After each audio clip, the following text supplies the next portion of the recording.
Poštovanje, znači, dragim uzvanicima, dragim gostima, dragim prijateljima, što su svojim prisustvom uveličali ovu promociju. Sad,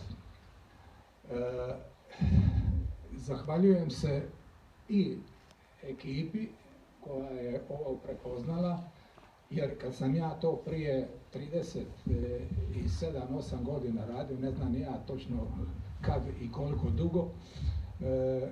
onda kad sam završio rad, ja sam pokušao to na nekim našim disko kućama ponuditi, da to izađe vanka na svjetlo dana, međutim, instrumentalna glazba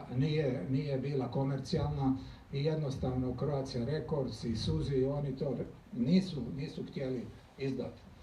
Ja sam shvatio da je to glazba koja nije komercijalna i ja sam lijepo tu traku stavio u ormar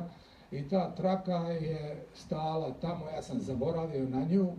sve dok nakon 38 godina nisu u moj studio banuli ova dva ovdje,